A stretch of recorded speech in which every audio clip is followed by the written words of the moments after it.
Veja no ICL Notícias, segunda edição. Negociação do tarifaço apenas começou. Geraldo Alckmin diz que conversas com Estados Unidos continuam e fala em buscar mercados alternativos.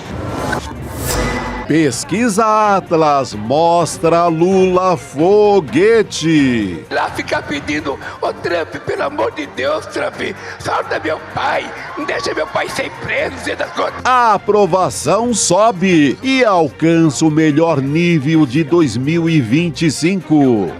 Enquanto isso, Bolsonaro afunda com a extrema-direita.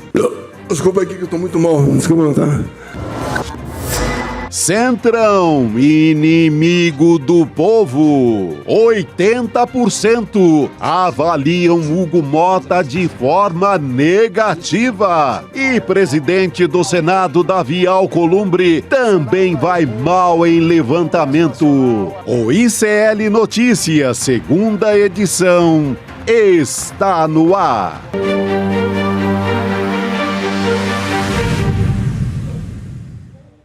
Olá, boa tarde. Seja muito bem-vindo, seja muito bem-vinda. O ICL Notícias, segunda edição, está no ar nessa quinta-feira. Estamos ao vivo nos canais do Instituto Conhecimento Liberta, Eduardo Moreira, também no canal da Voz Trabalhadora no YouTube. E boa tarde para você que nos ouve pelas ondas do rádio, ou você nos ouve pela web rádio São João, no Ceará, ou então na Rádio Cultural, no Rio Grande do Sul, essa quinta-feira, dia 31 de julho de 2025. O mês está acabando e a gente traz pesquisas de como essa história toda do tarifaço e também as sanções dos Estados Unidos contra o Brasil estão refletindo aqui na popularidade do governo Lula. Vou dar boa tarde também para essa mesa redonda maravilhosa. Boa tarde, Gabi, professor Juliano e toda a audiência do Brasil inteiro, né? Lá da terra do Juliano, a minha terra lá no Nordeste. Exatamente. Da belíssima Torres, a deslumbrante Quixadá. Boa, garoto. Maravilha, a gente passa aqui pelo Brasil inteiro. A gente vai trazer informações. Primeiro, na verdade, a gente vai dividir as duas pesquisas. Vamos olhar para a Datafolha e também para a Atlas. Primeiro, eu acho que a gente pode ir esmiuçando um pouquinho o que vocês acham da Datafolha, enquanto o nosso convidado está se ajeitando aqui para entrar com a gente. A gente vai conversar com o Renato Meirelles. Convidado bom, hein? Exato. Ele que tem especialidade em analisar pesquisa. Sabe tudo de pesquisa, viu? Sabe tudo de pesquisa, então vai poder ajudar a gente aqui a entender esses dados que saíram hoje. Então, a gente trouxe ontem informação a quente sobre o tarifaço, até chamando de tarifinha, de tarifake, pelo aspecto político, mas está preocupando vários setores, né? Dentro, fora do governo também. Muitos setores importantes, como, por exemplo, das frutas, lá do Vale do São Francisco, região que eu conheço muito bem, que ainda estão sob o castigo do tarifaço do Bozo e do Trump, né? Então, isso ainda tem coisas que preocupam muito, são coisas muito importantes para a nossa economia. Inclusive, o presidente Lula já está ali desenhando soluções junto com os ministros, desde ontem, desde o momento que a gente teve notícia da publicação do documento pela Casa Branca. E a gente traz a pesquisa para ver como tudo isso, como essas últimas ações do governo Lula estão se refletindo na popularidade. Então, pesquisa Datafolha, que foi divulgada nesse fim de tarde, agora há pouquinho, gente. A gente vai olhar para ela primeiro porque ela acabou de sair, mostrando que a maioria da população desaprova essa interferência do Trump na justiça brasileira, no que diz respeito ao processo da trama golpista e mais especificamente sobre o Jair Bolsonaro. Vamos colocar na tela? Aliás, a equipe já se antecipou e já colocou aqui. A transmissão de pensamento está rápida. Na sua opinião, Trump está certo ou errado ao pedir que a justiça brasileira pare o julgamento do Bolsonaro? 57% acreditam que ele está errado. Importante. Muito errado, sim. 36% que ele está certo e 7% não sabe. Gente, eu acho que o termômetro é bem importante, mas vou dizer que ainda assim esses 36% me chocam um pouco, sabia? Não, é chocante, né, que 36% dos brasileiros achem que é legal um presidente de outro país impor sanções ao judiciário do Brasil e impor tarifas que podem prejudicar, inclusive, essa pessoa que diz que o Trump está certo.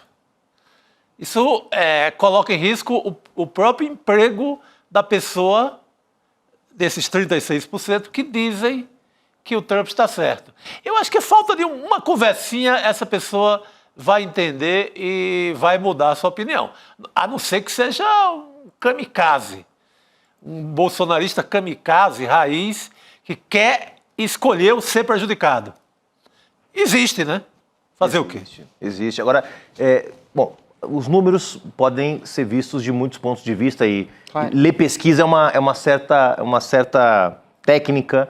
Aqui a gente podia dizer, por exemplo, que a cada 3 pessoas, apenas uma está contra o governo. Uma está com o Trump, está com o bolsonarismo. O bolsonarismo raiz, aquele núcleo mais radical de extrema-direita, a gente sabe pelas pesquisas que está em torno de 15%. Né? Tem pesquisa que mostra 12%, tem pesquisa que mostra 17%, até 20%. Mas se você somar todo mundo que não gosta da esquerda, não gosta do presidente Lula, dá mais ou menos 1/3. E é isso que está refletido na pesquisa. Né? A importância é que todo mundo que não está nesse universo de mais ou menos 1/3, seria 33%, a pesquisa está dando 36% e tem margem de erro, todo mundo que não está nesse universo anti-esquerda, anti-governo Lula, está, de alguma forma, quase todo ele coesionado numa posição crítica ao que aconteceu. Então, a aprovação do governo do presidente Lula está na casa de 50%, segundo a pesquisa Atlas, que a gente vai analisar já já, mas vai a 57% as pessoas que desaprovam o tarifaço do Trump. Então veja como aqui nós temos um elemento que é capaz de coesionar um campo social muito mais amplo do que aquele campo que apoia o governo do presidente Lula, para não falar do campo da esquerda, que também está na casa aí de 30%. 57% é muita coisa. Então, de fato, criou uma coesão que não é longe de ser unânime, mas de quase 2/3, se você somar quem reprova abertamente e quem não sabe, está meio assim desinformado. O governo está se comunicando bem, tem até a possibilidade, isso ainda não é uma certeza, mas o presidente Lula pode fazer um pronunciamento em cadeia nacional a partir de sexta até domingo. Está avaliando ainda se vai fazer isso para falar sobre essa medida do tarifaço. Não sei se vai citar também as sanções contra o Moraes, mas vai falar vamos dizer assim, da retaliação dos Estados Unidos contra o Brasil, dessa nova fase. Eu acho que tem que ir para a TV, rádio, tem que ir para Ana Maria Braga, tem que conversar com o Louro José. Louro Mané, o Louro José morreu. O Louro José agora atualizou, né? O Louro Mané tem que conversar com qualquer louro, com papagaio, com menino, bicho, animal na rua. Tem que conversar e comunicar como está sendo feito. Isso. Eu acho que tem que aproveitar esse embalo e comunicar com o Brasil inteiro. O rádio cedinho da manhã, para falar lá no sertãozão, para entrar em todos os lugares. Do Brasil, tudo. E a gente comentava ontem, né, aqui no ICL, que a gente precisaria de algumas horas para ver qual narrativa ia se impor. A narrativa de que, o tarifaço realmente vai ser uma coisa impactante na economia, independente do percentual. Depois o ministro Alckmin hoje anunciou na Ana Maria Braga que vai ser mais ou menos 30% da balança de exportações, né? Agora, independente disso, tinha uma disputa de narrativa. E hoje ficou claro que essa disputa de narrativa foi ganha pelo governo. Né? A ideia de que o tarifaço é um tarife que se consolidou ao longo do dia de hoje. Excelente. Quem não se surpreendeu positivamente hoje de acordar com Geraldo Alckmin no programa da Ana Maria Braga, né? Só faltou debaixo da mesa. Estava lá, mostrou a meia, tomou seu café, explicou, tomando o café, explicou a questão da safra do café. Isso é que tem que ser feito. É isso. Para comunicar com a população, a gente vai chamar agora o Renato Meirelles, presidente do Instituto Locomotiva, entende tudo de pesquisa para ajudar. Primeiro a gente olhar para o Datafolha, depois a gente, na segunda etapa, vai olhar para a Atlas também. Boa tarde para você, Renato. Bom ter você aqui com a gente. Tudo bem, prazerzaço estar novamente aqui com vocês, dividindo um pouquinho do que a gente tem acumulado no entendimento da população brasileira sobre tudo que tem acontecido aí nos últimos dias, e está cheio de amigos por aqui. Prazerzaço estar com vocês. Prazer, querido. Obrigado. Renato, a gente colocou aqui na tela agora há pouco, um pouquinho antes de você chegar, como é que a opinião das pessoas, como é que está sendo a avaliação sobre o Donald Trump, né, o governo dos Estados Unidos, querer fazer uma interferência no julgamento do Bolsonaro. E a gente tem o resultado aqui Na sua opinião, Trump está certo ou errado? E 57% das pessoas dizendo está errado. Se a gente até puder colocar mais uma vez na tela, é anterior. A gente está falando ainda da pesquisa Datafolha. Aqui tem a imagem do Donald Trump. Essa mesmo, gente, para o Renato poder dar uma olhadinha. 36% acreditam que ele está certo. Eu estava falando com os meninos, ainda assim, esses 36% deixam a gente um pouco chocado, que, claro, exista uma parcela da população que acredite que é legítimo que o presidente dos Estados Unidos ache que possa interferir na soberania do Brasil. De qualquer forma, maior parte das pessoas estão conseguindo enxergar, né, fazer um discernimento sobre o que está acontecendo. Pô, super. Primeiro, tanto a pesquisa do Datafolha quanto a pesquisa do Atlas chegam num momento importante, porque é um divisor de águas da popularidade do governo que estava vindo até aqui e para onde foi. Numa outra oportunidade, nós já conversamos aqui, conversei contigo também, em que o governo estava numa mudança de rota na comunicação, que não é uma questão de publicidade, mas a questão de lembrar ao povo a que veio, né? O que fez a maioria da população brasileira ter eleito um governo que tem compromissos e visão de mundo bastante diferentes do que o governo anterior, sem entrar em nenhum juízo de valor sobre isso. Esses 36%, da forma em que a pergunta é feita, na verdade, divide entre os brasileiros que acham que o Bolsonaro teria que ter o julgamento interrompido ou não. Tem muito mais a ver com esta parte da pergunta do que com se foi correto ou não foi correto o Trump interferir. E nesse sentido, eu assisti o programa um pouco antes, eu super concordo com a fala do Juliano, em que mostra que é esse um terço que de fato tem esse pensamento mais próximo, mais ligado ao bolsonarismo. Agora, qual que é o mais importante dessa questão? É mostrar que, novamente, algo que desde 2022 não acontecia, que é o Lula ter a capacidade de construir uma frente ampla. Para não mentir, desde 8 de janeiro de 2023. Assim, a chance de reconstruir um campo político que fala para além da esquerda foi dado de bandeja para o Lula. Veio numa esteira em que a questão da justiça tributária, diferente do que, nós já conversamos sobre isso aqui, diferente do que a maioria pensava, para mim isso levava a uma frente ampla, porque assim, quem não gosta de pagar imposto, ou quem não acha justo que rico pague mais imposto do que o mais pobre, não é o rico, não é o pobre, é o carinha do Renegade. Tá, o carinha do Renegade, que é ele que não gosta. O mais rico mesmo, acha que tem que pagar mais imposto. Não tem problema com isso. As famílias tradicionais, as famílias de bancos, os mais pobres acham que o rico tem que pagar mais caro. Quem não gosta é o carinha do Renegade. Então, aquilo levava a uma frente ampla também. E a imposição e a truculência dessa imposição colocada pelo Trump e o fato do Trump ter claramente associado a isso a uma defesa do bolsonarismo, cria um racha na direita e possibilita com que o governo Lula reedite aí um princípio de frente ampla, sem contar que traz a reboque uma discussão grande sobre quem de fato é patriota ou não é patriota. Renato, boa tarde, prazer estar contigo aqui mais uma vez, querido.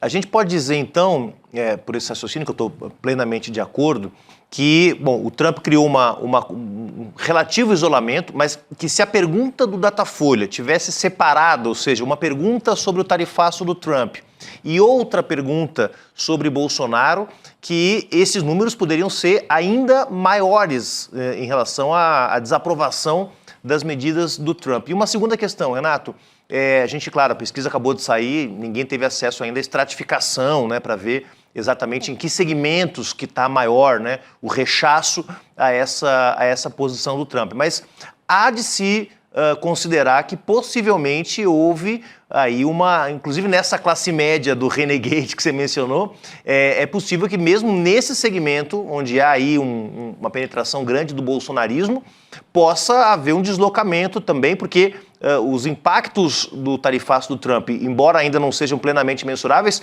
criou uma coisa de orgulho nacional que pega também esse segmento da classe média, né? Super bacana as questões, Juliano. Pessoal, eu vou chamar o Juliano de amigo, eu não consigo falar sério porque a gente se conhece há 1 milhão de anos e somos amigos, ok? Por favor, dado isso, já trabalhamos juntos. Liberado. Já trabalhamos juntos, nos adoramos, mas vamos lá. Acho que tem uma questão seguinte. Se a pergunta fosse feita, independente do seu voto em 2022 ou da sua opção ideológica, você acha justo que o presidente de um outro país interfira no poder judiciário brasileiro? Puta, ia dar 80-20. É isso. Sei lá. Tá, então, se você constrói a pergunta dessa forma, da forma que a pergunta foi construída, e não teve nada de errado, tá? Só para não ter dúvida. A pergunta cumpria um objetivo de entender exatamente, da forma mais literal possível, se o Trump tinha acertado ou errado, e essa resposta ficou como a divisão da sociedade brasileira, em que você tem 1/3 mais à direita, 1/3 mais à esquerda e 1/3 mais daquela parcela não me enche um saco. Esse 1/3 da parcela, puto, odeio política, não me enche um saco, foi contrário à atitude do Trump. Então, acho que essa é a primeira questão que tem que ser levantada aí. A outra questão é que a gente precisa olhar para esses dados. Eu estou esperando sair as quebras, inclusive, mas para entender a diferença entre homens e mulheres, vem isso, por exemplo. As mulheres odeiam briga. As mulheres são da construção de consensos, historicamente. E há muito tempo que são as mulheres que elegem as candidaturas mais progressistas e não os homens. Vamos lembrar que se fossem os homens, o Bolsonaro era o atual presidente da República. Ele não é por conta do voto feminino. Então, as mulheres estão olhando o Trump como um cara que se meteu onde não tinha que se meter, que está trazendo briga para a família dela, que ela não queria mais ter isso, que pode correr o risco de ter um produto mais caro por causa dele, vai atrapalhar toda a economia. E que o Eduardo Bolsonaro é um filho mimado. Os homens são aqueles, eles adoram briga, igual o valentão da escola. Mas quando o valentão da escola apanha, os caras começam a correr. E ele vai começar a sentir abandonado por isso. E isso leva a um racha político na direita. Não é à toa que o Eduardo Bolsonaro começa a bater no Tarcísio, a bater no Ratinho Júnior, a ter toda essa discussão para tentar se diferenciar aí desse processo. E isso leva a um movimento de que, no mínimo, constrange a direita. Então, para entender, hoje, existe uma disputa sobre quem é mais patriota ou não. Essa disputa não existia até um tempo atrás. Essa disputa passou a existir graças ao Trump. Existia uma disputa sobre o que era mais importante, o interesse das pessoas ou o interesse individual. Isso está muito claro, essa polêmica, a partir das mudanças que estão acontecendo para isso. E existia até um mês atrás um movimento do governo caindo nas cordas e a oposição no ataque. Eu estou lembrando isso porque aqui no ICL, em alguns outros locais que eu dei entrevista, uma grande entrevista que eu dei no Globo, inclusive, há um tempo atrás, quando a popularidade do Lula estava lá embaixo, todo mundo me chamou de louco, porque nós dissemos claramente que o Lula era o principal, era o candidato favorito para as próximas eleições, que era muito cedo, que quem sabia o que ia acontecer estava mal informado. Mas, cara, eu nunca tomei tanta porrada na vida como depois da entrevista que eu dei no Globo. Eu disse, Renato, você é louco. Cara, não é isso, é 1 ano e meio antes da eleição, pelo amor de Deus, nesse país acontece tudo, inclusive tarifaço, inclusive ter facada, inclusive cair, inclusive ter um presidente que é um incumbente. Voltando, eu estou contando toda essa história porque hoje não parece um absurdo tão grande falar que o Lula é o principal candidato nas próximas eleições presidenciais, como era há 3, 4 meses atrás, antes desse processo. E sim, o governo tem que agradecer ao Trump até não poder mais. É isso que caiu de bandeja. E apostando nisso que você está falando até, Renato, eu vou trazer aqui a pesquisa da Atlas e a Bloomberg. É uma pesquisa conjunta, né, mostrando dado positivo para o governo e também para o próprio presidente Lula, mostrando também o enfraquecimento do bolsonarismo nesse mês, diante do tarifaço e da adesão do Eduardo Bolsonaro e do clã Bolsonaro a tudo isso. Então, a gente preparou também uma tela a respeito disso. Primeiro, a gente vai para a avaliação do governo Lula. Então, para quem está me acompanhando só em áudio, a gente tem aqui, vê que essa avaliação de ruim ou péssimo do governo vai caindo. Eu vou pegar a partir de junho. Quando você vê essa linha vermelha, estava em 51,2 a avaliação de ruim ou péssimo do governo Lula. E agora, a que a gente tem neste momento é uma avaliação de 48,2, acreditando num governo ruim ou péssimo. A gente tem da mesma maneira, na mesma medida, a melhora do ótimo ou bom. Então, essa linha em azul que vai subindo em junho, estava 41,6% avaliando como ótimo ou bom, agora subiu para 46,6% avaliando como ótimo ou bom também. O regular caiu um pouquinho de 7,2 para 5,1, mas acho que o principal aqui, sem dúvida, é ótimo ou bom subindo e ruim ou péssimo descendo, vamos dizer assim, dessa série temporal. A fotografia que a gente tem do momento é essa. Renato, isso para a gente começar a conversar, tem uma outra tela aqui também, mas acho que essa, em primeiro lugar, com certeza, para a gente avaliar.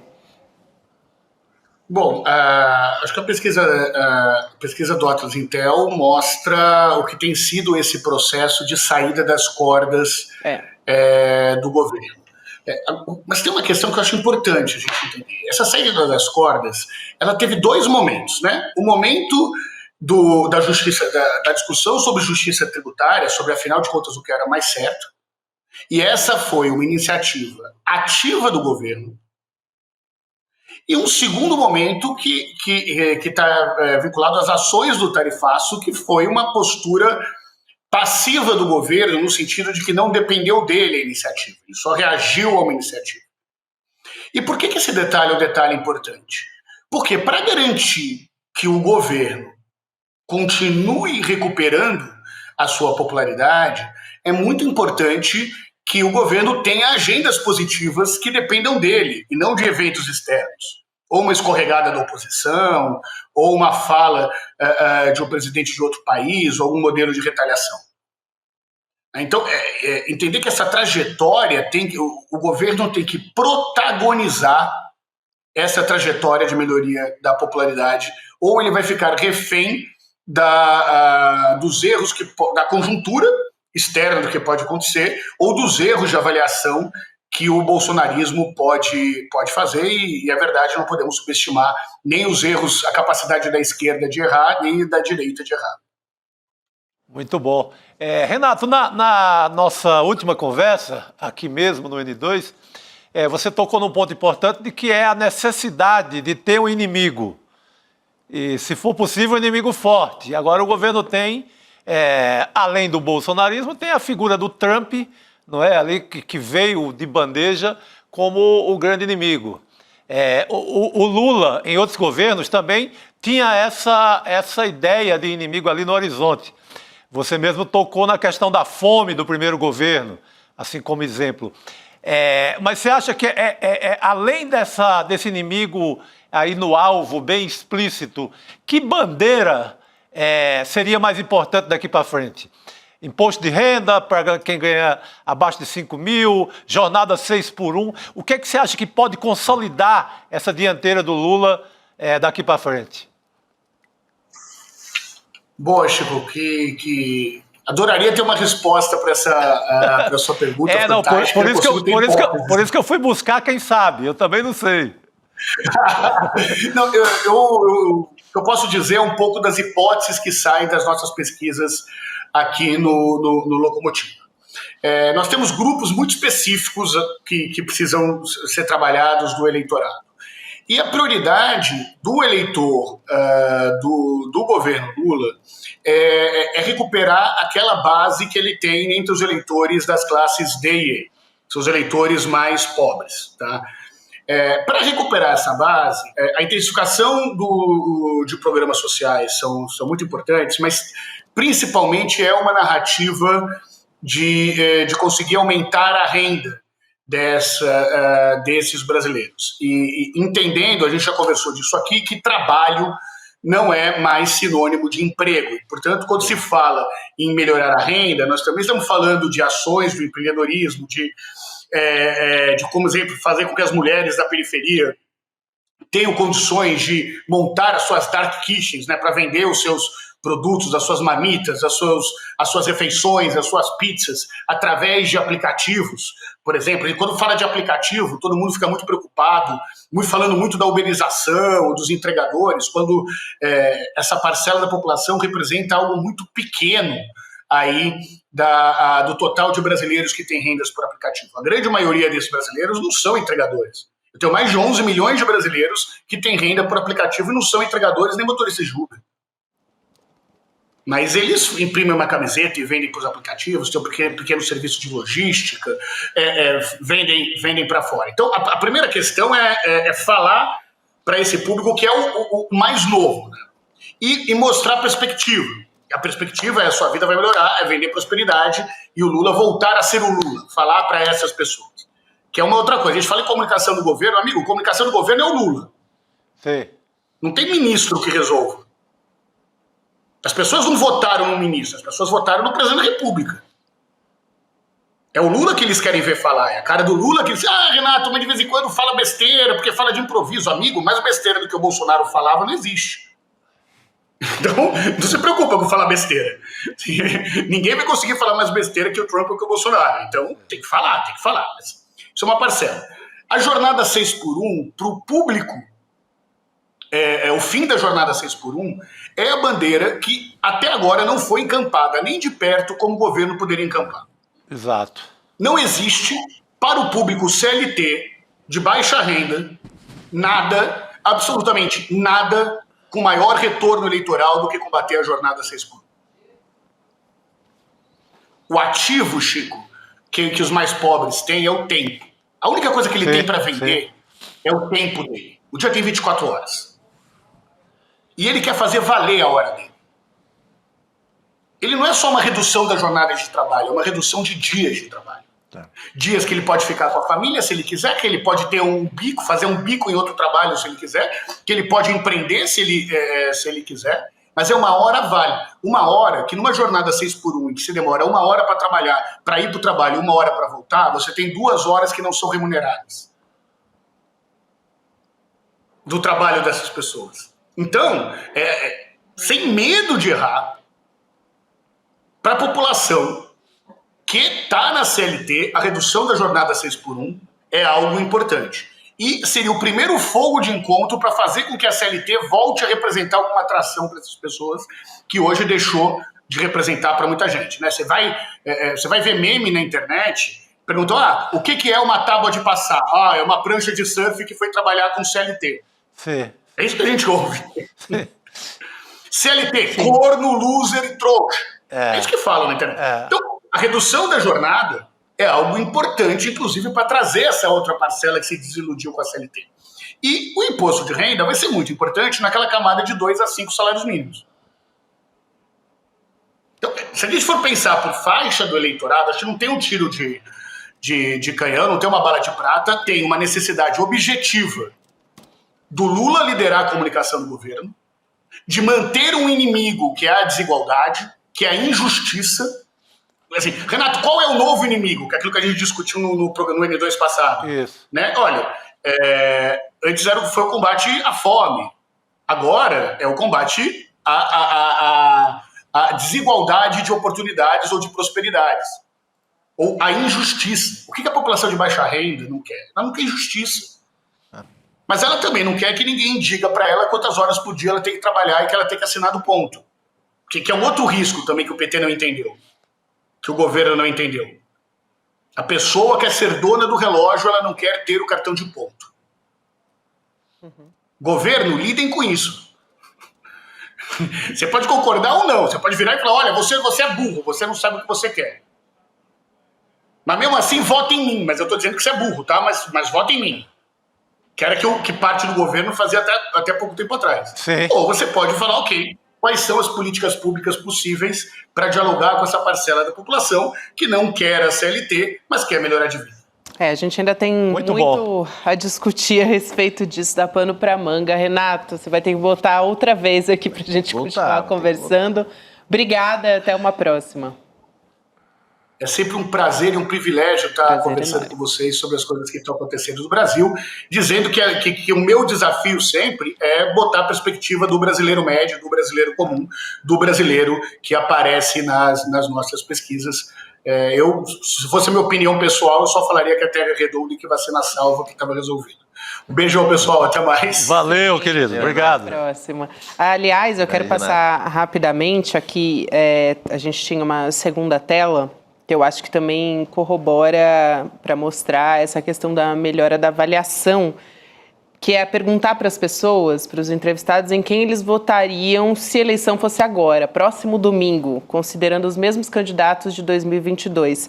Vamos olhar ali para Lula e Bolsonaro, né? Os demais candidatos têm uma parcela muito pequenininha, a gente está colocando aqui na tela. Lula está em vermelho, subindo de junho, que estava 44,4%, para 47,8%. E o Bolsonaro, que estava em 46% em junho, agora cai para 44,2%. Então, isso já mostra que Lula seria o escolhido se a eleição fosse domingo agora. E aí, Chico, só para não deixar também de trazer, quem apareceu com uma rejeição muito grande também nessa pesquisa da Atlas foram os presidentes da Câmara e do Senado. Então, Hugo Mota e Alcolumbre. Aliás, é uma tela bem interessante, é que a gente não tem muito tempo, mas para mostrar quem são os políticos que estão sendo aprovados ou desaprovados. É uma lista grande, tem desde Bolsonaro, Lula, Fernando Haddad, Ratinho Júnior, até a Janja apareceu aí, não entendi, enfim, mas Michele Bolsonaro. Colocam a Janja aí no meio dela, sem ser, ela não é candidata, não é nada, mas colocam, né? Mas a gente tem Hugo Mota e Alcolumbre desaprovadíssimos. Hugo Mota, 80% desaprovando, né, a avaliação negativa, e Davi Alcolumbre, 76%. Então, olha, eles estão fazendo com que suba para quase 100, porque pega o comportamento do Hugo Mota e do Alcolumbre agora nessa crise. O país com traidores da pátria enviados a outro país, tentando tarifar o Brasil, tentando interferir no judiciário. Esses caras são incapazes de um pronunciamento forte, sabe? Pô, o outro é lá da Paraíba, terra de gente boa, gente firme, vem com pronunciamento... Pô, que isso? Pô, a crise imagina, Juliano, você é presidente de uma Câmara de um país como o Brasil, 210 milhões de habitantes, teu país tem um traíra da extrema-direita que vai para outro país se aliar com o império decadente, para taxar o teu país. Presidente da Câmara, imagina se fosse o Ulisses Guimarães, Mário Covas, sabe, os grandes políticos do Brasil. Gente, era um pronunciamento em cadeia de rede TV forte, para parar o país. Sabe?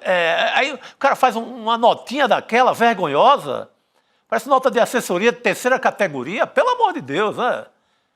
Eu acho que tá pouco, tem que ser 100% de reprovação a Hugo Mota e ao Alcolumbre, pelo que eles fazem até agora. Cadê a voz desses homens na crise?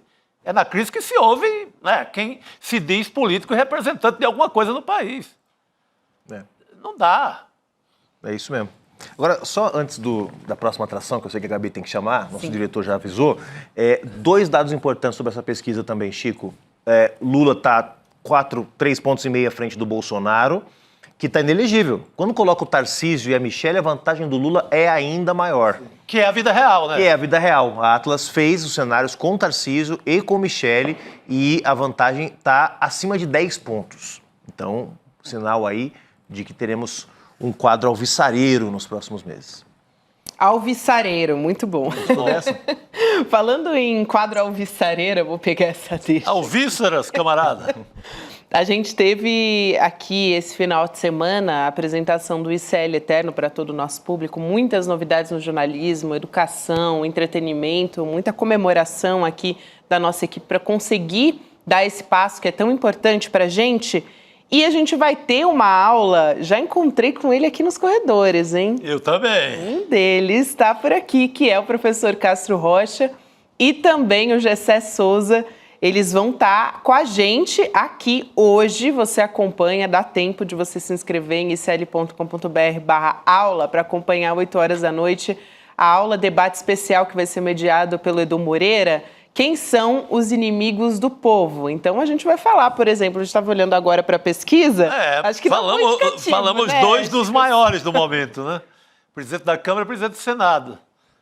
Muito bem, então a gente vai acompanhar a partir de agora e, claro, vai falar de taxação, vai colocar todos os pingos nos is, vamos dizer assim, sem fazer referência a nenhuma concorrência, mas a gente vai colocar os pingos nos is em relação a tudo isso, também olhando para fora e deixando o noticiário bastante atualizado também com essas aulas. O Castro Rocha deu recentemente a Semente do Caos, aquela aula falando sobre extrema-direita no mundo, excelente a aula, e daqui a pouquinho ele vai estar aqui com a gente também, né? Ao vivo aqui. Ao vivo. Tô falando. Muito que bem, então vamos seguir aqui, daqui a pouquinho a gente vai falar sobre o cenário internacional. Eu queria passar rapidamente uma informação, depois a gente pode esmiuçar melhor. Mas só para a gente ter a ciência de que o ministro Alexandre de Moraes já determinou que a Advocacia Geral da União dê andamento ao processo de extradição da Carla Zambelli. Agora a gente vai conversar com o professor Trevisan, mas queria trazer rapidamente já essa informação para você. Depois a gente pode destrinchar aqui, trazer a documentação e explicar mais detalhes a respeito disso.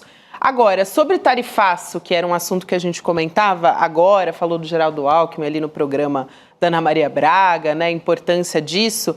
Ele também falou sobre o tarifaço, falando que a negociação com os Estados Unidos não acabou, muito pelo contrário, começou hoje, ele disse muito fortemente essa negociação. E além de continuar essa conversa com os estadunidenses, o Alckmin falou em buscar mercado alternativo também. É uma das questões que a gente tem colocado aqui na mesa. Então vou abrir aspas para uma frase do Alckmin na entrevista, ele disse o seguinte: aqueles 35,9% das exportações que foram atingidos de fato pela tarifa, nós vamos lutar para diminuir. Se a gente puder colocar aqui na tela, pessoal, também para quem puder acompanhar, agora sim temos, para você que me ouve também. Não damos como assunto encerrado, negociação mais forte começa agora. Segundo, vamos buscar alternativa de mercado. E terceiro, apoiar setores. Tem pescado muito atingido, mel, frutas, carne bovina e especialmente indústria. Essa é mais difícil de colocar, tem indústria muito focada naquele mercado. Vamos trazer o professor Leonardo Trevisan para entender também aqui essa entrevista do Geraldo Alckmin. Professor, boa tarde para você, sempre um prazer te receber.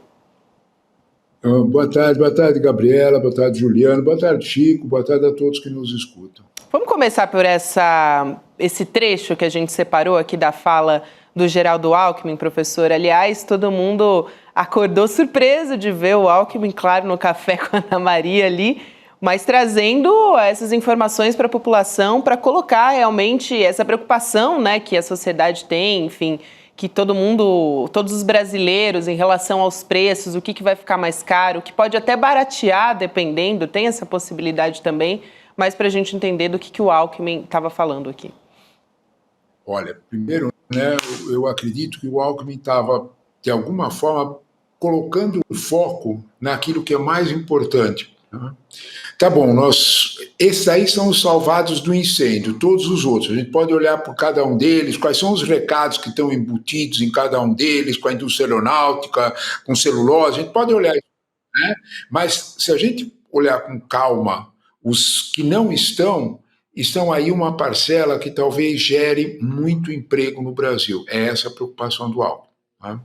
Nós temos, principalmente no estado de São Paulo, que é tecnologicamente mais desenvolvido, muita intersecção com cadeias produtivas norte-americanas. O que esse economês quer dizer? Né? Você faz um pedaço da mercadoria aqui e manda para lá. Né? Que se integra em atividades lá, às vezes até volta para ser completada aqui.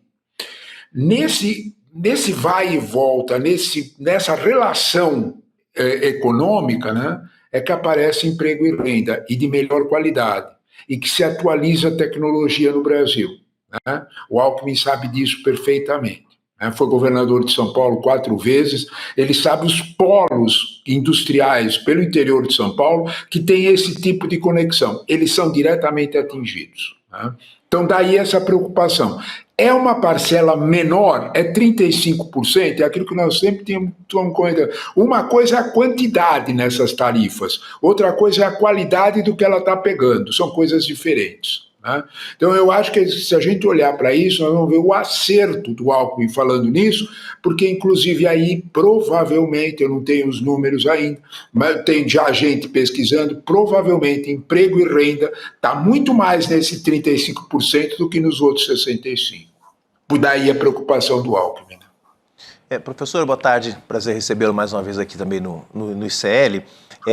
Queria que você mencionasse para a gente, comentasse para a gente também, dentro dessa perspectiva dos setores que vão ser atingidos, havia uma informação ontem de que, porque já havia alguns setores que já haviam sido taxados, é o caso, por exemplo, do minério de ferro, que já estava sofrendo com uma taxação específica para esse setor, já do início do governo Trump, e o fato de não estar na lista dos 50%, não é que vai pagar 10, vai pagar 50, que era o que o governo Trump já tinha anunciado lá atrás para esse setor, que é um setor que compete direto com a siderurgia dos Estados Unidos, né? Quer dizer, para além do tarifaço especificamente, a gente tende a ter, né, no conjunto da obra, com essas outras tarifas que foram impostas anteriormente, com a reestruturação de certas cadeias produtivas dentro dos Estados Unidos, a grande promessa do Trump, do MAGA, do Make America Great Again, é voltar a produzir coisas que eles deixaram de produzir, voltar a ter um peso na indústria.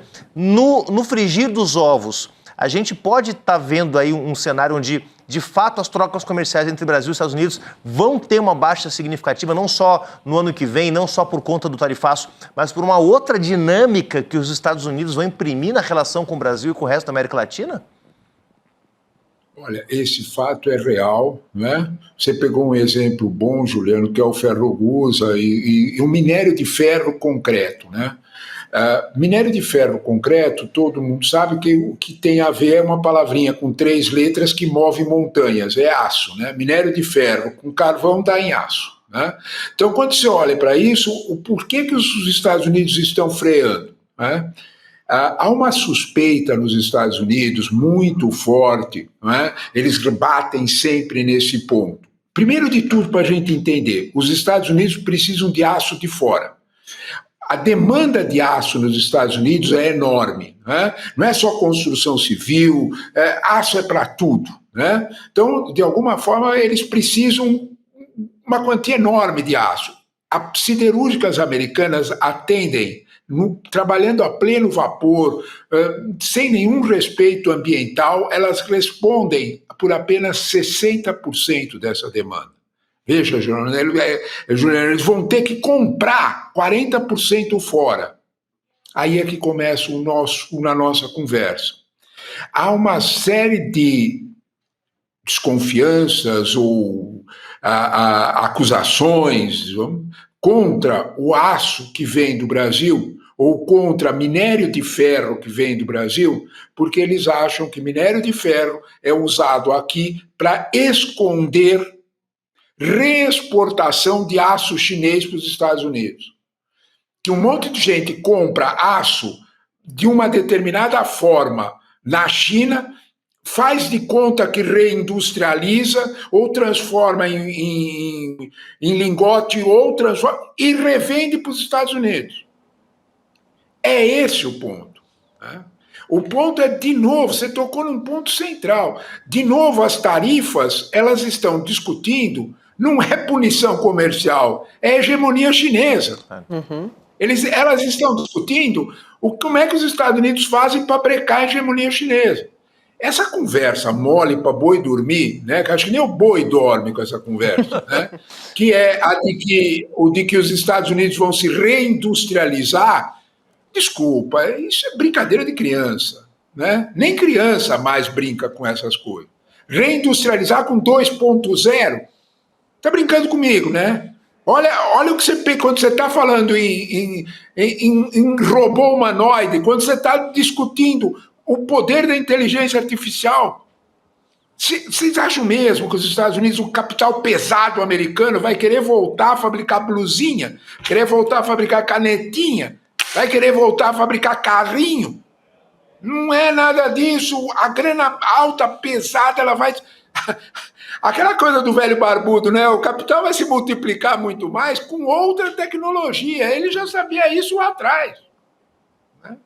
E os americanos fazem isso melhor do que ninguém.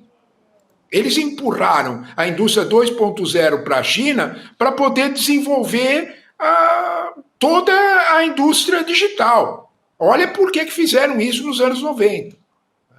Então, quando a gente olha para isso, não é esse o alvo. O alvo é usar comércio, principalmente para frear a hegemonia chinesa. Juliano, o melhor exemplo disso, né, é a paradinha que a Ursula von der Leyen deu em Pequim antes de ir no campo de golfe, porque foi a humilhação suprema. Né? Eu posso imaginar uma política como a Ursula von der Leyen, que aliás é uma médica bastante experiente, né? Ela, no campo de golfe, num domingo, não é bem, né? Não é o lugar certo para a gente discutir um acordo comercial que vai arbitrar. A Europa vendeu o ano passado para os Estados Unidos 642 bi. Isso é responsável por aproximadamente 60% do emprego no bloco inteiro, direto e indireto. Eles não tinham escolha. Quando você olha para isso, né? Você olha para isso, ela vai discutir isso num campo de golfe. Ela aceita a humilhação, vai lá, dá a mãozinha. Quer dizer, o que ela fez antes foi passar em Pequim e dizer: desculpa, não tenho o que fazer. Né? Porque o alvo era esse. O alvo era cortar as ligações da Europa com alternativas econômicas geradas por Pequim. Não é a primeira vez que os americanos fazem isso. Um dia a gente pode conversar bastante sobre como é que começou a guerra da Ucrânia, nós vamos ter uma surpresa sobre isso. A guerra da Ucrânia começou num acordo comercial em dezembro de 2020 entre a China e a União Europeia. Acordo aprovado pelos 26 países. Começou aí. Né? E a União Europeia pondo como diria minha velha avó, as manguinhas de fora, né? E indo negociar com os chineses. Os americanos bateram na mesa e disseram: desculpa, quem é que ganhou a Segunda Guerra? Vocês estão esquecidos? Então eu vou lembrar vocês quem é que ganhou a Segunda Guerra. Para isso tinha Zelensky à disposição. Né? Então, quando você olha para esse quadro, né, você entende o que é que eles estão discutindo de hegemonia. Né? Em coisas pequenas, em minúsculas. Mas é na coisa pequena que pega a economia brasileira, que é no minério de ferro que pega a economia brasileira. E aí vai ter que discutir, vai ter que sentar. Vocês querem que eu volte a comprar? Então vai parar de permitir que os chineses mexam com infraestrutura no Brasil. Eles estão fazendo isso com a Índia, gente. Sim. Eles tentaram mexer num dos princípios basilares da Índia, que é a segurança alimentar. A Índia não brinca com isso. Ainda do ponto de vista geopolítico, o grande apoio dos Estados Unidos para segurar a China. É só olhar o mapa. Então, você olha para esse troço, né? Você diz assim, o que tem não é tarifa, né? O que tem é briga de hegemonia, que aparece no minério de ferro. De fato, você levanta uma lebre, rapaz, que é muito legal, porque ela explica muito o que é que nós estamos... o que é que está de fato em jogo, né? É por isso que o boi não dorme. Né? O boi olha para você e fala: ele não é enganado. É verdade. Sim, boi dormir. Eu posso colocar aqui na tela alguns dos principais produtos brasileiros exportados para os Estados Unidos, né? Que ainda estão entre os taxados. Então, a gente tem aqui os produtos em bilhões de dólares, produtos florestais 3,72 bilhões, que representa aqui 30,8% do total. Depois vem o café, a gente falou tanto do café, né? 17,2% do total. Carnes, aí sim, bovina, suína e de frango, 11,7%. Depois, sucos, principalmente o de laranja, que acabou ficando de fora para os americanos, né, que era um produto importante, 9,9%, açúcar e etanol, 6,6%. E, professor, eu queria aproveitar também, falando dessas negociações, né, a gente teve uma declaração do ministro da Fazenda que é bastante interessante porque ele citou o secretário do Trump, o Scott Bessent, o secretário de Comércio, e o quanto essa negociação deve ser feita diretamente com ele. Então, a gente tem a manchete do nosso site também, dizendo que o Haddad deve se reunir com o secretário do Tesouro dos Estados Unidos para tentar reverter. E ele diz, já o Haddad adianta, que os próprios produtos, né, na lista de isenções, os que já ficaram de fora, já reflete uma parte da demanda, ou seja, dessas conversas que o Itamaraty teve, e o próprio Fernando Haddad também participando dessas negociações com os Estados Unidos, contrariando o que o clã Bolsonaro, o Eduardo, enfim, tenta ventilar que foram eles, na verdade, que sentaram à mesa com o Trump para tentar impedir, porque, na verdade, o tarifaço foi um reflexo da ação que eles vêm fazendo desde que o Eduardo foi para os Estados Unidos. Então, é importante também usar isso para fazer essa distinção, né? Olha, primeira coisa, Gabriela, que você lembrou um negócio muito legal, eu queria fazer uma sugestão, tá? Uma sugestão para você. De vez em quando, cada pouquinho, assim, vocês recuperam o vídeo, né, de uns 10 dias atrás, do Trump passando nos jardins da Casa Branca e uma jornalista perguntando para ele, e ele respondendo, olha, né, o Trump falando em pessoa, né, dá para ouvir, inglês básico já dá para identificar o que ele está dizendo, se quiser. Né? O Bolsonaro não é meu amigo, com todas as palavras. Né? Ele é um bom homem, é um bom presidente, mas não é meu amigo. Ou seja, o Trump fixou os limites. Né? Até aqui eu vou, né? Daqui em diante eu não vou. Né? A importância de alguma forma que o Bessent tenha procurado, aberto negociações de novo direto com o Haddad, a gente tem que lembrar que o Haddad, também respondendo, por sinal, uma pergunta de um jornalista americano, né? Ele disse, olha, eu estava conversando com o Bessent, só que chegou num determinado momento, ele olhou e disse, olha, daqui para frente eu não tenho autonomia. Veja bem, você está falando com o secretário de Tesouro americano. Isso aqui é só com a Casa Branca. O que era isso aqui? Qualquer tipo de acordo que começou a ser feito com o Brasil. Nós precisamos, talvez, sabe, Gabriela, colocar em ordem a sequência dos fatos. Senão a gente não entende bem o que aconteceu. Né? Por que, de repente, se diluíram as situações e as situações ficaram mais claras e saiu uma lista que tira 65% das tarifas de 50%. Né? Essa coisa tem nome e sobrenome, essa porta aberta. Né? Ela chama-se Mauro Vieira. Né? Sim. Ela chama-se, é ele o ponto. É o chanceler brasileiro, que é profissional da diplomacia, né? Isso não desmerece a ação do Alckmin e nem a ação do Haddad. É só quando a torneira está vazando, você chama o encanador. Né? É o profissional da democracia, da diplomacia, que vai sentar junto com um homólogo dele, com todo o respeito à posição diplomática brasileira, que é o Marco Rubio. Depois dessa reunião, eu até brinquei com meus alunos, depois eu queria ser uma mosquinha para estar lá dentro, para ouvir o que os dois falaram. Né?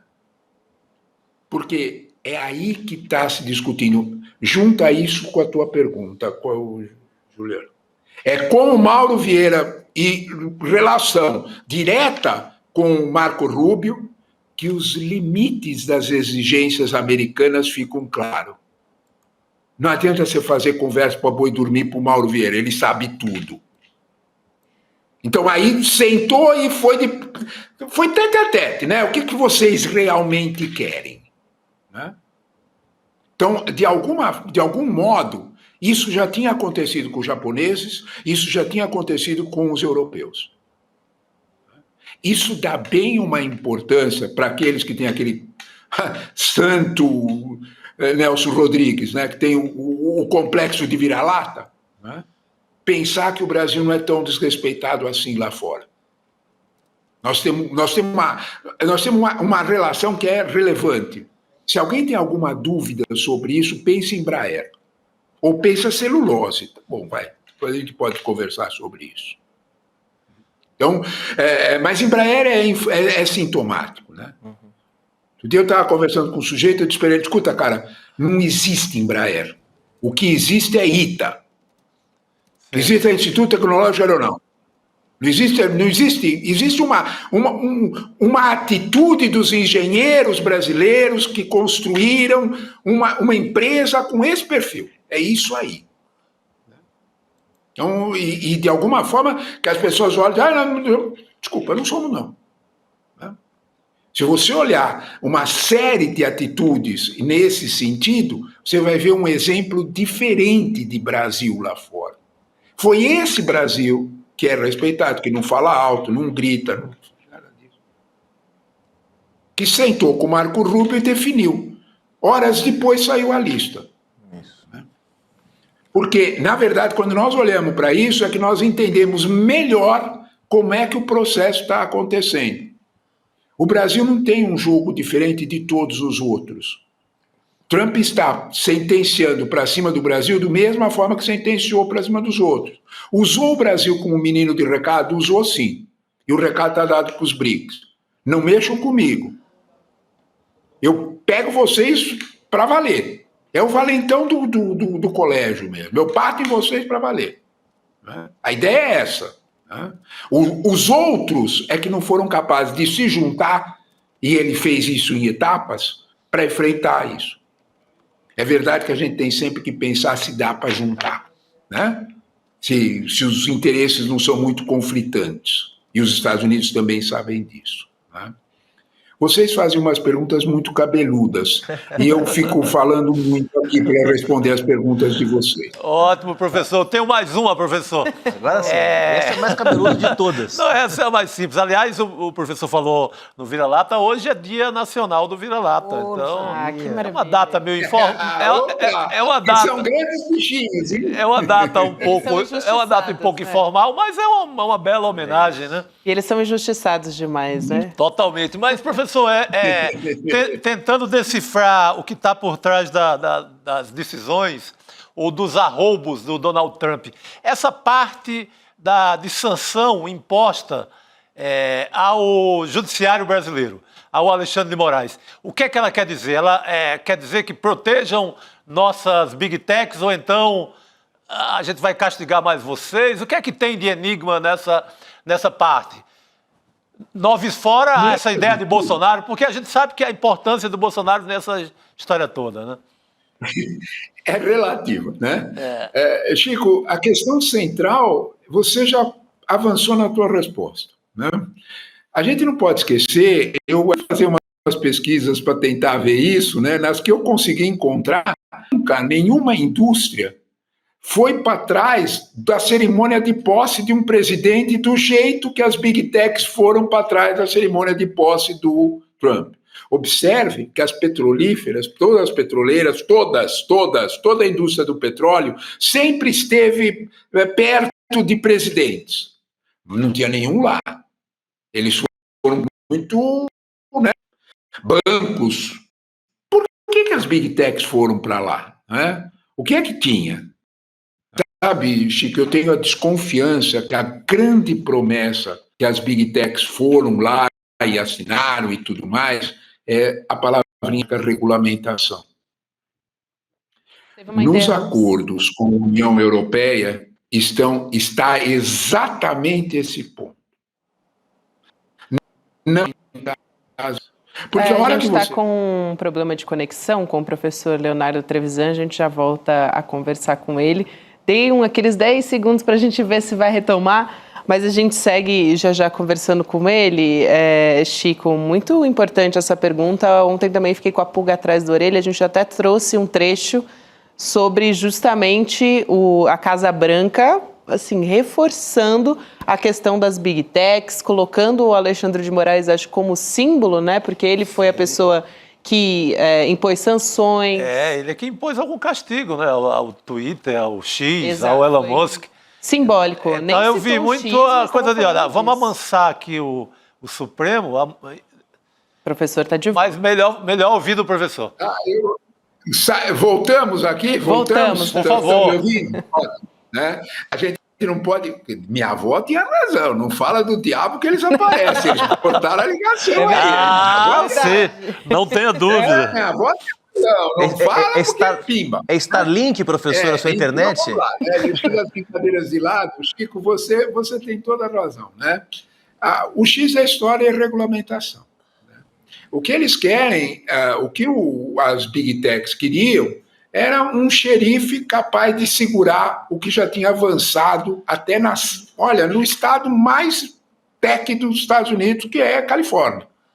Foi votado num plebiscito na eleição, o controle, e ganhou por 60%, o controle sobre, na Califórnia, o controle sobre fake news.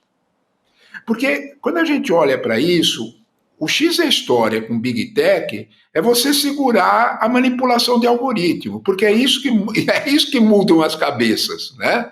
Se você não segurar a manipulação de algoritmo, você não muda a opinião. Isso aí é desde o Brexit, desde 2016 que tem isso. Quem tiver alguma dúvida, né, é só assistir Privacidade Hackeada que entende muito bem o que eu estou falando, né? Como é que o inglês que acreditava no Serviço Nacional de Saúde, inglês clássico, tradicional e tal, começou a desacreditar e começou a pôr a culpa na Europa para isso? O que os algoritmos fizeram? Vai lá assistir o filme e você vai ter ideia melhor disso. É esse o ponto. Porque esse aí é que está o X, o poder, né? Se o Estado preservar a capacidade de controlar informação falsa e verdadeira, se o Estado... As Big Techs perdem poder. É disso que nós estamos falando. Né? Então, portanto, quando elas cobram essa posição do presidente Trump, elas estão cobrando o investimento que elas fizeram. Né? Que é um investimento poderoso, não só... Atenção, isso é o ponto. Não é só grana, é poder. Quem tiver alguma dúvida sobre isso, lembra um episódio clássico, é só procurar no YouTube que tem lá, né? O Zuckerberg, o dono da Meta, né, do Facebook e tudo mais, o Zuckerberg estava depondo numa comissão de investigação do Senado americano. E um senador, né, quem tem alguma dúvida sobre isso, o Michael Corleone tinha medo dessas comissões, lembram disso? Total. Né? O dono da Meta não tinha. Ele ia para cima do senador. Aí o senador se irritou e começou a rebater o dono da Meta, o Zuckerberg. O senador do lado dele cutuca ele e diz o seguinte: para, ele te destrói, para! É disto que nós estamos falando.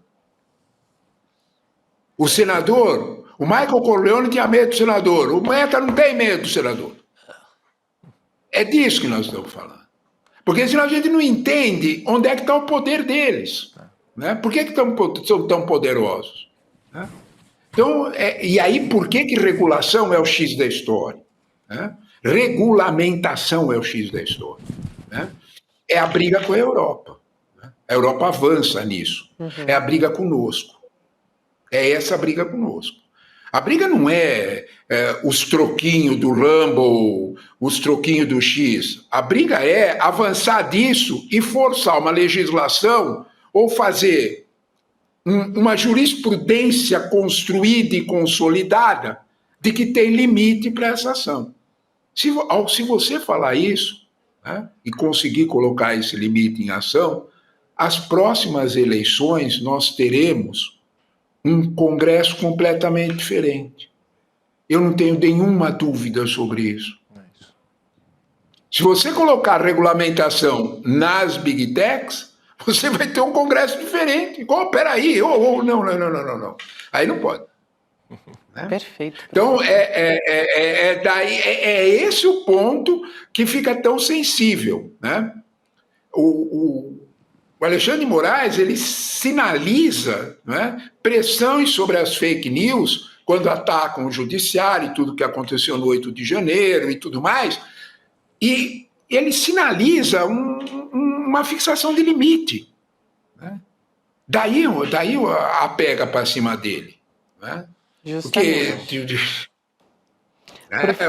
a pega para cima dele não é a briga com o Bolsonaro, isso aí é um ator de segunda categoria. Sim. Né? A briga com ele é de outro padrão que tem a ver do mesmo jeito que nós estamos falando sobre comércio. Né? O inimigo está meio behind the scenes, o inimigo está meio escondido, e ele faz isso de um jeito muito bom. Né? Os Estados Unidos estão fazendo o mundo inteiro se curvar para ele, enfrentando a hegemonia chinesa, de um jeito em que a palavra China não aparece. Concordam comigo? Exato. Professor... A palavra China não aparece. Excelente sempre poder contar com as suas análises aqui. Um prazer te receber mais uma vez. Um grande abraço, professor Leonardo Trevisan. Eu é que gosto da conversa com vocês, que a gente sai do mais ou menos. A gente, às vezes, até cutuca o diabo, ele aparece. Aí é bom. Hoje ele apareceu muito mesmo. Muito bom, professor. Obrigada, professor. Sempre cutucando a onça cutucando o demo. Agora você vê como a onça, essa fala do professor Trevisan. O negócio é o seguinte. Impôs sanção sobre o Mohammed bin Salman, príncipe da Arábia Saudita, e o esquartejador de jornalistas? Não. Meteu sanção em cima do Erdogan, que persegue os curdos no sul da Turquia e provoca matanças na Turquia. Botou na lista o Netanyahu, o carniceiro-chefe do planeta hoje? Não. Agora o Alexandre de Moraes está na lista de quem recebe sanções do governo dos Estados Unidos. É uma hipocrisia danada, né? Hipocrisia é o nome mesmo hoje. Eu vou embora depois dessa hipocrisia. Oh, professor! Ficou chateada. Não, porque mentira, a gente vai fazer uma substituição. Um convidado especialíssimo, eu tenho um compromisso e ele vai abrilhantar. A gente deu esse spoiler. Professor Vamos trocar Castro de canecas, Rocha. né? Muito bom. Tudo bom, pessoal? Aqui, Boa noite. Professor, que prazer. Alegria grande de estar aqui com vocês ao vivo. Boa noite, querido. Que coisa boa. Aliás, a gente continua conversando com o professor sobre as sanções e tudo, mas antes, professor, a gente tinha adiantado o assunto da Carla Zambelli e a gente queria aproveitar a sua presença aqui para detalhar contigo. Vamos? Vamos, claro. A gente avisou agora há pouco que o ministro Alexandre de Moraes determinou para a AGU, a Advocacia Geral da União, o andamento do processo de extradição da Carla Zambelli. Então, a gente tem a imagem aqui do documento que foi assinado digitalmente pelo ministro, aqui em destaque na sua tela. Então, é o relatório decido, considerando a comunicação da prisão da recondenada Carla Zambelli na República Italiana, oficie-se a AGU para que acompanhe e adote as providências cabíveis e necessárias relacionadas ao processo de extradição da ré. Então, ciência, a Procuradoria-Geral da República, nessa quinta-feira, 31 de julho. Essa determinação vem logo depois do ministro Alexandre de Moraes ser comunicado da prisão da Zambelli de forma oficial. Ela que estava na Itália, né, fugiu do Brasil. Nessa semana a gente noticiou que ela foi, na verdade o Bonelli avisou onde ela estava, né, parlamentar italiano. A polícia, foi uma ação conjunta ali, mas a Polícia Nacional Italiana foi até a casa onde ela estava, prendeu a Zambelli. E ela estava já condenada aqui, na verdade, esse caso são dois, né, que estão rolando aqui. Um está quase acabando, que é aquele que ela correu atrás de um jornalista com a arma em punho, na véspera das eleições, e o outro que ela foi condenada é o caso da invasão do CNJ, do Conselho Nacional de Justiça. Ela foi condenada a 10 anos de prisão. E ela gravou até um vídeo, né, professor, um pouquinho antes de ser condenada, dizendo que ela, enfim, não queria cumprir a pena no Brasil, mas o processo de extradição está decorrendo. Caminhando. É um passo decisivo, por dois motivos. Do ponto de vista simbólico e jurídico, o Alexandre de Moraes deixa claro mais uma vez que ele não vai recuar. Isso é absolutamente indispensável.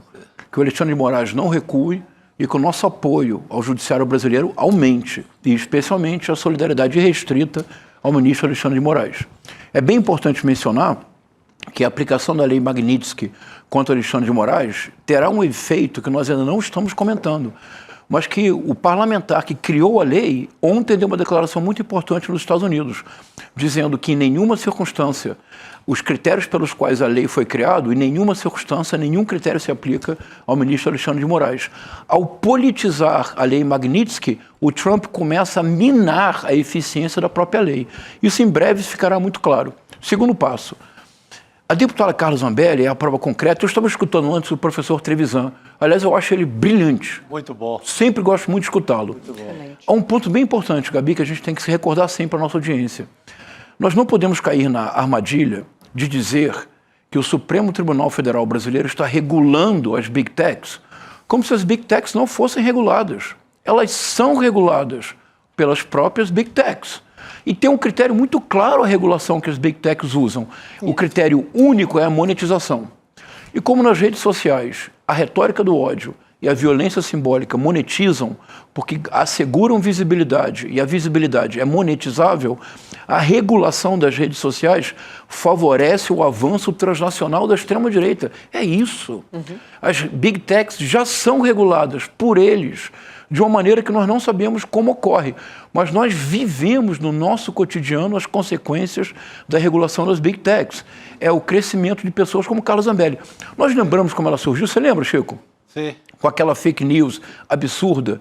Ela estava em Santa Catarina, onde mais, né? Em Santa Catarina, diante de uma loja Havan, do Luciano Hang. Que ela gravou uma live que viralizou, ela tornou-se conhecida, ela dizia: estou diante das lojas Havan que pertencem à filha da presidente Dilma Rousseff. Exatamente. E Havan é uma homenagem ao regime comunista de Havana. Ela cresce com essa fake news. Ela, Nicolas Ferreira, Bia Kicis, Damares Alves, Michele Bolsonaro, Jair Messias Bolsonaro. Então, neste caso, levar adiante o processo de extradição da Carla Zambelli é muito importante. Nenhum de nós celebra que uma pessoa tenha como pena a privação de liberdade. Nenhum de nós celebra. Mas, neste caso, tem um efeito didático e pedagógico. É indispensável. O próximo que será preso, Paulo Marçal, me cobrem se em 6 meses ele não estiver preso pelo crime gravíssimo de difusão de falsidade ideológica, crime da Justiça Federal. Faz todo sentido. Você sempre colocou, professor, essa questão da extrema-direita quase como uma franquia para ganhar dinheiro em rede social. Tem toda a sua mensagem, que a gente conhece muito bem, do atraso e etc., mas tem também muita preocupação de ganhar dinheiro. É isso. Monetizar a fake news. É isso. Que é o caso da Zambelli. Exatamente. De toda essa turma. Aí o Pablo Marçal, que é outro grande exemplo, e por aí vai. E eu acho que nós, do campo progressista, durante muito tempo, nós buscávamos apenas uma motivação ideológica. Eu fiz isso durante anos. Eu pensava apenas na motivação ideológica. Tentava entender o discurso. Até que um dia eu compreendi, eu disse, não. E quando é que eu compreendi isso? Veja, novembro de 2020, Donald Trump perdeu a eleição. O que ele faz? Ele começa uma campanha de raise funding, de arrecadação de fundos. A revista Forbes, no dia 1 de janeiro de 2021, fez um cálculo. Entre ele perder a eleição em novembro de 2020 e o dia 1 de janeiro de 2021, vocês têm ideia de quanto ele arrecadou? É bom que vocês estão sentados. 250 milhões de dólares. Gabi, em 60 dias. 250 milhões de dólares. É uma máquina de monetização. Comparando-se ao exemplo nacional, que arrecadou 17 milhões, o Bolsonaro, na mesma circunstância... Isso, exatamente. Eles aproveitam até o momento, eles fazem muito um processo de vitimização, exatamente, o coitadinho, e passa o chapéu. Por exemplo, o Nicolas Ferreira ele fez algo que o Ministério Público precisa investigar. Vocês sabem que eu acompanho todos eles, faz parte do meu... Não, o senhor estuda para valer. Tudo mesmo, leva a sério. Então o Nicolas Ferreira fez uma live, a caixa preta da política, para vender um curso cuja finalidade era ensinar você a tornar-se deputado através das redes sociais. Eu assisti a live inteira, Gabi, inteira, 1h30, sofrendo, tomando um vinho para me consolar. No final da live, ele ofereceu o curso, X reais. Se você, ao comprar o curso, adquirisse, se tornasse um membro VIP, Gold, Diamond, o que seja, do curso, ele dizia assim, acesso exclusivo aos bastidores do meu mandato legislativo. Gabi, ele monetizou o mandato. Não, isso é um... Motivo de cassação, né? É motivo de cassação. Se tivéssemos um motivo presidente de da cassação. Câmara forte. É que nós não temos... Mas eu acho que também, Chico, o que acontece é que é muito novo. Eu só me dei conta de que a monetização era o sal da terra da extrema-direita tem uns 2 anos. Foi nesse momento. Foi nesse momento. Eu disse, não, mas é isso que está acontecendo. Na verdade, eles fazem tudo isso como uma máquina de monetização. Isso revela algo muito importante. Uma analogia profunda que não é deliberada, mas por isso mesmo é mais forte entre as Big Techs, cuja regulação existente favorece a monetização através do ódio e da violência, e a política da extrema-direita, que monetiza precisamente o ódio e a violência. São gêmeos. Professor, que excelente essa Muito bom. avaliação e deixa a gente indignado, claro, né? Do ponto de vista do Conselho de Ética, a gente não precisa nem discutir essa questão do Nicolas. Agora, a gente vai falar do Alexandre de Moraes. Eu queria propor aqui também, para quem está nos assistindo, a gente dar uma olhada no que o responsável pela campanha global da Lei Magnitsky, pela aprovação da lei, postou hoje nas redes sociais. Eu acho que vale muito a pena, a nossa equipe vai separar aqui o que diz o William Browder, que é um investidor britânico criticando a aplicação contra o ministro Alexandre de Moraes. Então, você está vendo aí na sua tela, ele diz, passei anos lutando pela aprovação da lei para acabar com a impunidade contra violadores graves dos direitos humanos e cleptocratas. Pelo que sei, o juiz brasileiro Moraes não se enquadra em nenhuma dessas categorias. Isso ele escreveu nas redes sociais. E também, professor, o senhor acompanha muito de perto como é que tem se comportado esses países, né, que tem, enfim, como tem o Donald Trump, políticos e autoridades ligadas à extrema-direita e como elas estão tentando ali se apropriar ou usar, né, para seu próprio poder, o judiciário. Isso. A gente vê o Trump fazendo isso, o Brasil, por outro lado, se levanta contra isso, né, na figura do Alexandre de Moraes e do próprio STF. Então, queria te ouvir sobre isso. Que bom, isso é tão importante, Gabi. O STF brasileiro e o TSE, porque, por exemplo, nos Estados Unidos não existe um Tribunal Superior Eleitoral, ou seja, federal, só há estaduais. O TSE e o STF estão criando uma jurisprudência mundial, graças ao entendimento refinado que o ministro Alexandre de Moraes tem da dinâmica da extrema-direita. Como funciona a extrema-direita? Vamos ver um caso brasileiro concreto para a nossa audiência? Vocês se recordam que, faltando uma semana para o segundo turno, o ministro das Comunicações, Fábio Farias, e o ex-secretário Fábio Van Garten reuniram jornalistas e apresentaram um escândalo, que eles chamaram de radiolão. Você lembra disso? Ah, muito, lembro muito. Eles queriam que o TSE acolhesse a denúncia e postergasse a eleição em uma semana. O que fez o ministro... Agora, qual era o objetivo? Porque foi assim feito. Isso é uma técnica criada pelo Steve Bannon. Foi assim que o Trump venceu em 2016, assim que o Brexit venceu na Inglaterra em 2016. Como é que funciona? Veja, uma fake news desta pretende convencer um eleitor do PT a votar no Bolsonaro? Não, é impossível. Uma fake news desta tem a finalidade de reiterar o voto do bolsonarista? Não é necessário. Qual é o objetivo da fake news, da extrema-direita? Nessas eleições acirradas, em que há 48%, 47%, há um nicho de 2% a 3% de indecisos que são os responsáveis pela vitória ou derrota de um candidato. Qual é o objetivo da fake news? É o núcleo dos indecisos. Demorei a compreender isso também, Gabi. Como é que funciona? Veja, se o TSE tivesse ingenuamente acolhido a denúncia, faltando 7 dias para as eleições, onde tem fumaça, tem fogo. Se a TSE acolhe a denúncia para um mês depois revelá-la inepta, esse intervalo de 7 dias seria um tsunami. Seria o efeito bola de neve. Você ganha 4, 5 pontos entre os indecisos e adeus, né? Bastaria ganhar 1%. Bastaria ganhar 1%. O que fez o ministro Alexandre de Moraes, que cria jurisprudência mundial. Em ambas as ocasiões, posteriormente, quando o PL apresentou um questionamento das urnas no segundo turno, o ministro Alexandre de Moraes disse: se os senhores apresentam denúncia desta gravidade, é porque os senhores já possuem provas robustas, ou os senhores estão fazendo uma denunciação de má-fé, o que é crime gravíssimo. Ele deu 24 horas para a apresentação de provas robustas e não acolheu a denúncia. Ao não acolher a denúncia e exigir provas, o efeito bola de neve se perdeu. Você já se perguntou, Gabi, por que o ministro Fábio Faria, que era tão eloquente, tão vocal, gostava tanto de estar presente, lembra do deslumbre dele com o Elon Musk na Amazônia? Por que ele sumiu? Eu digo por que ele sumiu, porque ele está torcendo.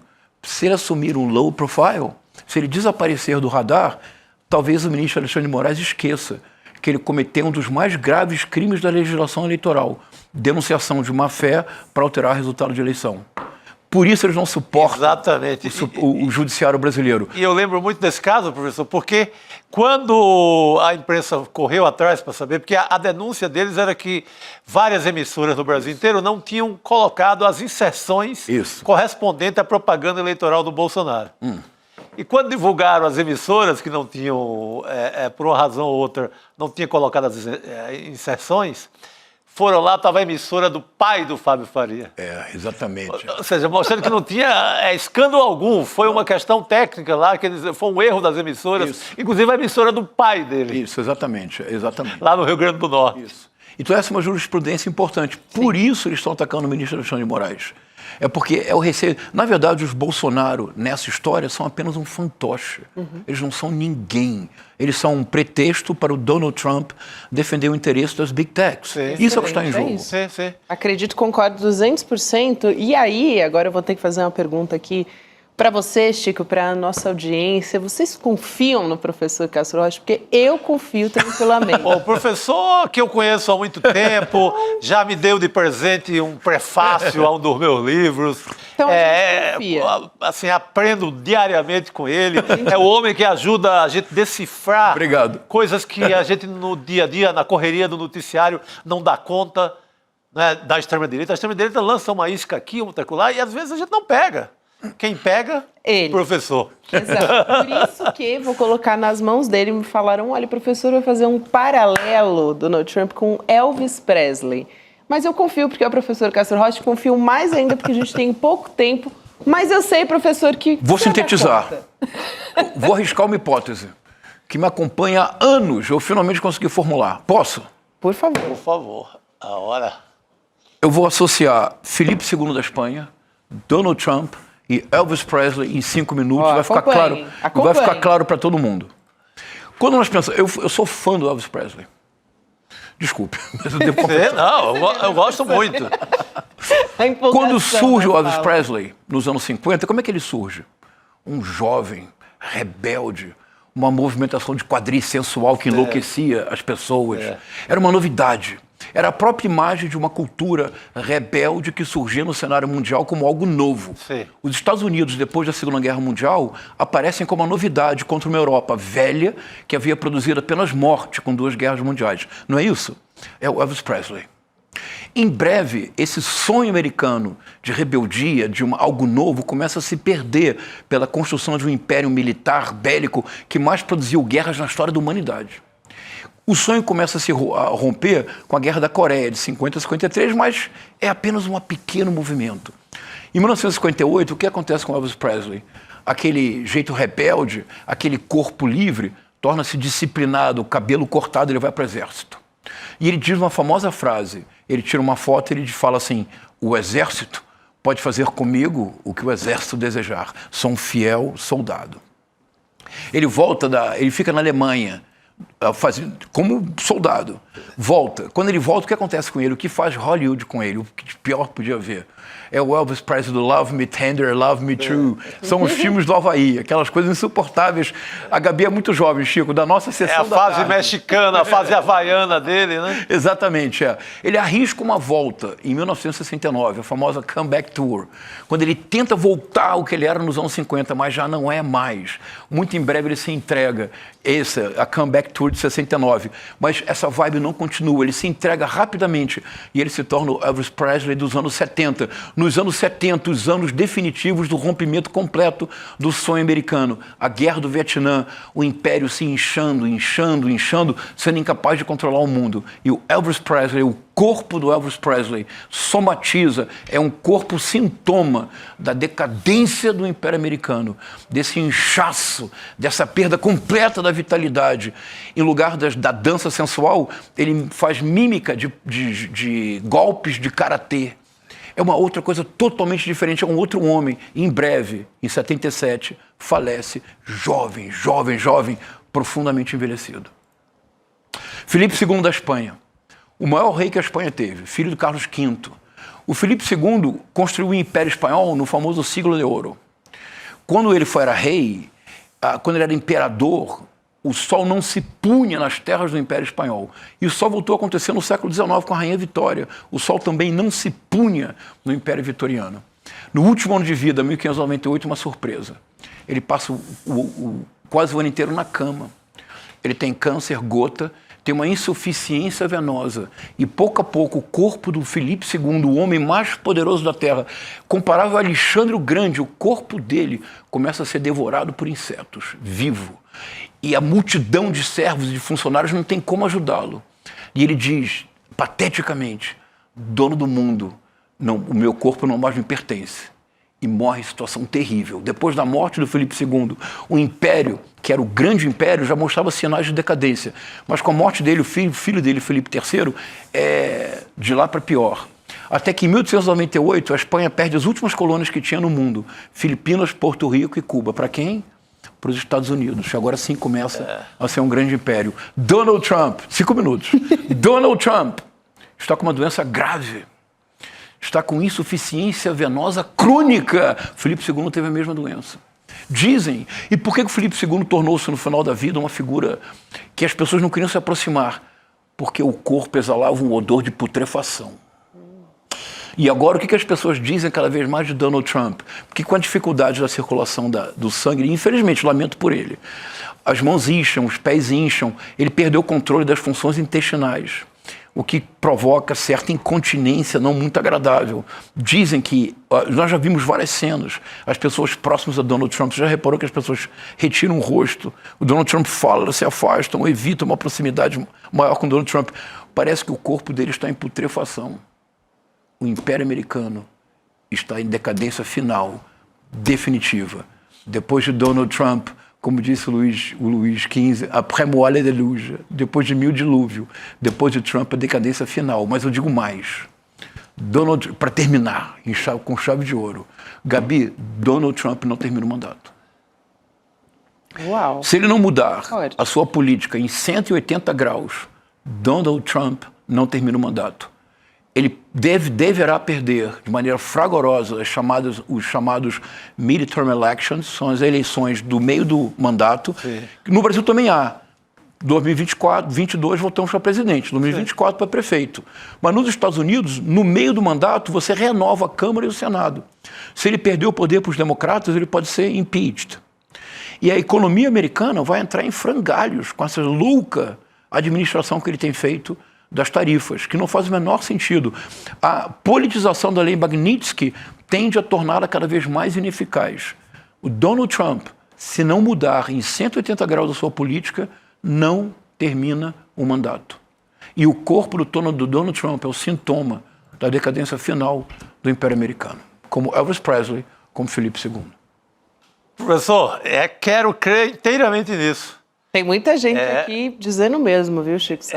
Faz sentido para vocês? Total. Vou escrever sobre isso. Total chocada, sentido. Na verdade, digerindo ainda. Não esperava que a gente fosse chegar aí. Não, o corpo como metáfora, a doença como metáfora. O corpo somatiza. Por isso que eu disse, confiamos no professor Castro Rocha inteiramente. Pô, a gente abre o microfone com prazer. Olha que privilégio, né? Muito ter essa bom. aula ao Privilégio vivo meu. aqui com o professor Castro Rocha. E tem mais hoje ainda, né?